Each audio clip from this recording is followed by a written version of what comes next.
Hello everyone, मैं कल्पना आप सभी का स्वागत करती हूँ सान्या गार्डनिंग चैनल में। फ्रेंड, जैसा कि आप देख के समझ गए होंगे कि मैं क्या करने वाली हूँ।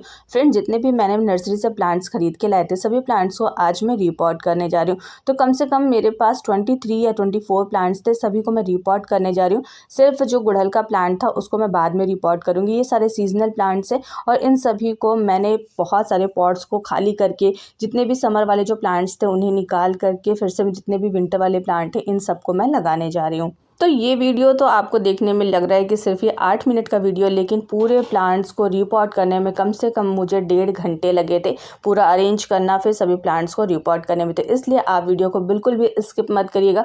मैं आपको कुछ इंपॉर्टेंट बातें भी बताती जाऊँगी कि प्लांट्स से रिलेटेड। तो सबसे पहले जितने भी प्लांट्स मैंने खरीदे थे सभी प्लांट्स को लाने के बाद मैंने तुरंत रिपॉट नहीं किया। कम से कम 3 से 4 दिन के बाद आपको अपने प्लांट्स को रिपॉट करना चाहिए। तो मैं कम से कम 4 दिन के बाद अपने सभी प्लांट्स को रिपॉट कर रही हूँ।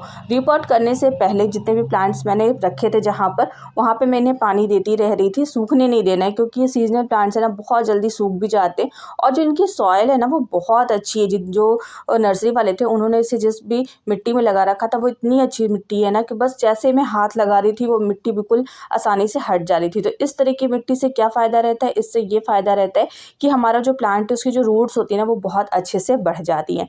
तो फर्स्ट तो आपको याद रखना है कि तुरंत आपको अपने प्लांट्स को रिपॉट नहीं करना है। 3 से 4 दिन के बाद रिपॉट करिए। रिपॉट करने से पहले आप अपने प्लांट्स को पानी लगातार देते रहिए।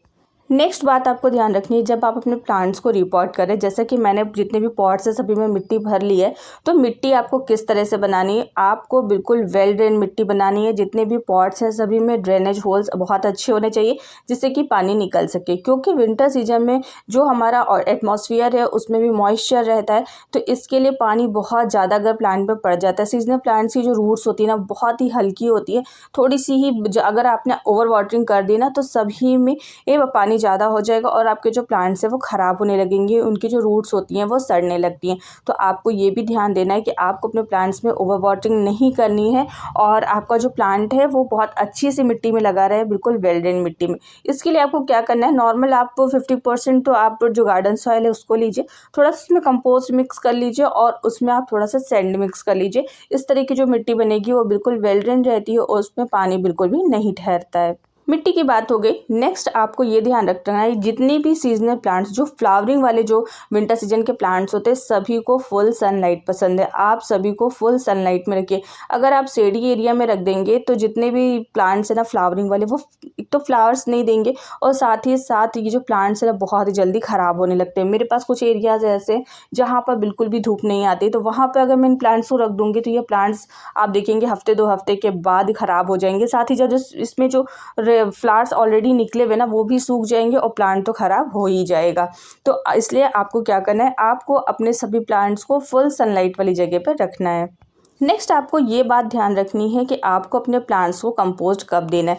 फ्रेंड्स, जब हम प्लांट्स को लगा रहे हैं तो इस समय मैंने अब जितनी भी मिट्टी बनाई है सभी में ऑलरेडी कंपोस्ट डाल रखा है, तो अभी मैं इन प्लांट्स को कंपोस्ट नहीं दूंगी और कम से कम 15 दिन के बाद इन प्लांट्स को कंपोस्ट दूंगी। जितने भी सीजनल फ्लावरिंग वाले प्लांट्स होते हैं इन्हें 15 दिन या 20 दिन पे ही हमें अपने प्लांट्स को अच्छे से कंपोस्ट देना चाहिए। और प्लांट्स की जो गुड़ाई है वो हफ्ते में 2 बार करते रहिए। जब हम पानी देते हैं अपने प्लांट्स को ना तो मिट्टी जो है वो बिल्कुल थिक होती जाती है, तो इसके लिए आपको क्या करना है, हफ्ते में 2 बार आप अपने प्लांट्स की गुड़ाई भी करते रहिए। गुड़ाई करने से क्या फ़ायदा रहता है, गुड़ाई करने से ये फ़ायदा रहता है कि आपके प्लांट्स की जो रूट्स हैं वो डेवलप हो रही हैं और डेवलप होने के साथ साथ जो मिट्टी है अगर वो थिक रहेगी तो आपके प्लांट्स की जो रूट है ना उसको ऑक्सीजन नहीं मिलेगा।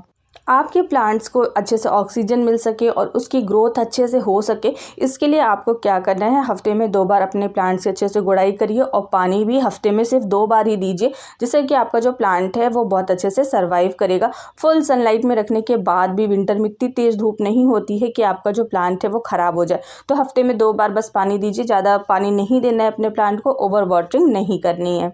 आपको अपने प्लांट्स में ओवर वाटरिंग भी नहीं करनी है और अंडर वाटरिंग भी नहीं करनी है।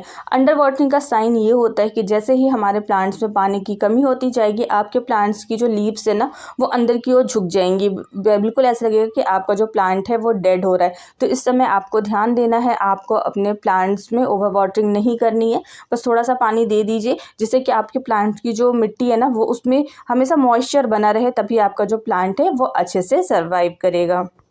नेक्स्ट आपको ये पता होगा कि जितने भी सीजनल प्लांट्स होते हैं और या फिर जो वो फ्लावरिंग वाले प्लांट्स हों या फिर वो वेजिटेबल वाले प्लांट्स हो, कोई भी जो सीजनल प्लांट्स होते हैं ना, सभी में इंसेक्ट बहुत ज़्यादा लगते हैं। अगर आपके पास पुराने गुलदावदी के प्लांट होंगे या फिर मैरीगोल्ड के प्लांट होंगे तो आपने देखा होगा उनकी लीव्स के नीचे या फिर बहुत सारे उस पर मिली बग या ब्लैक कलर के जो इंसेक्ट्स होते हैं वो, या फाइल्स वाले जो इंसेक्ट्स होते हैं वो सब हमारे प्लांट से बहुत ज़्यादा लग जाते हैं। तो आपको अगर अपने प्लांट को सेफ रखना है इन सब चीज़ों से, तो सब आप स्टार्टिंग से ही ये काम करिए कि हफ्ते में एक दिन आप अपने सभी प्लांट्स को इंसेक्टिसाइड ज़रूर दीजिए और ये फंगससाइड भी उसी में मिक्स कर दीजिए। अगर आपके पास फंगससाइड ना हो तो आप हल्दी का पाउडर या दालचीनी का पाउडर, इस तरह के जो पाउडर आते हैं, या फिर नीम खली या फिर जो नीम का जो ऑयल होता है उसको मिक्स करके पानी में, या फिर जो hand wash liquid hand wash होता है उसको मिक्स करके पानी में आप अपने प्लांट्स पे हमेशा डालते रहिए। इससे आपके जो प्लांट्स है उस पर इंसेक्ट नहीं लगेंगे, या फिर एक दो लग भी जाते हैं तो वो हट जाते।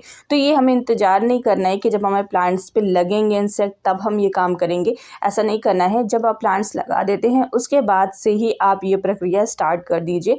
ये हर हफ्ते आप अपने प्लांट्स को देते रहिए, जिससे कि आपके प्लांट्स पर इंसेक्ट लगेंगे ही नहीं और आपका जो प्लांट है वो हेल्दी रहेगा और साथ ही साथ उसमें फ्लावरिंग भी होती रहेगी।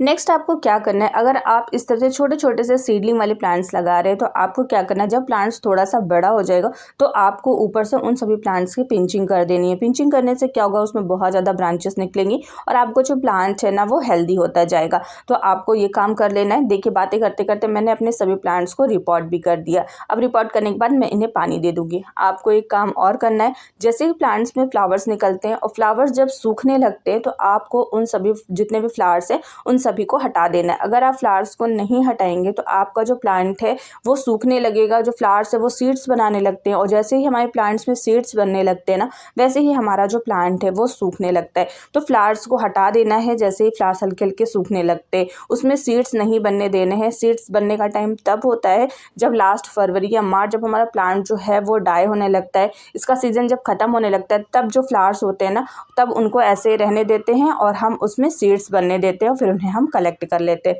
तो ये बिल्कुल इजी तरीका है प्लांट्स को लगाने का, प्लांट्स की केयर करने का।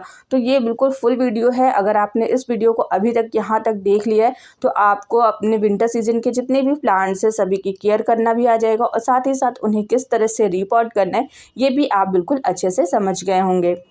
तो फिलहाल अभी मैं अपने जितने भी प्लांट्स हैं सभी को इस तरह से फुल पॉट भर के पानी दे दूंगी। उसके बाद जब नेक्स्ट टाइम से मैं तब पानी दूंगी जब इसकी मिट्टी जो है वो सूख गई होगी, उसके बाद मैं इसे पानी दूंगी। तो जब इसे पानी दे तो फुल पॉट भर के पानी दे। उसके बाद कम से कम आप इसे 3-4 दिन तक बिल्कुल भी पानी ना दे। इससे आपका जो प्लांट है वो हेल्दी ग्रोथ करता रहेगा, उसमें फ्लावरिंग भी बहुत अच्छे से होती रहेगी। तो इस तरह से आप भी अपने प्लांट्स को रिपोर्ट कर सकते हैं और साथ ही साथ उनकी केयर भी कर सकते हैं। तो मेरा आज का वीडियो आपको कैसा लगा आप मुझे कमेंट बॉक्स में कमेंट करिएगा। अब हम मिलेंगे एक नए वीडियो के साथ, तब तक के लिए बाय।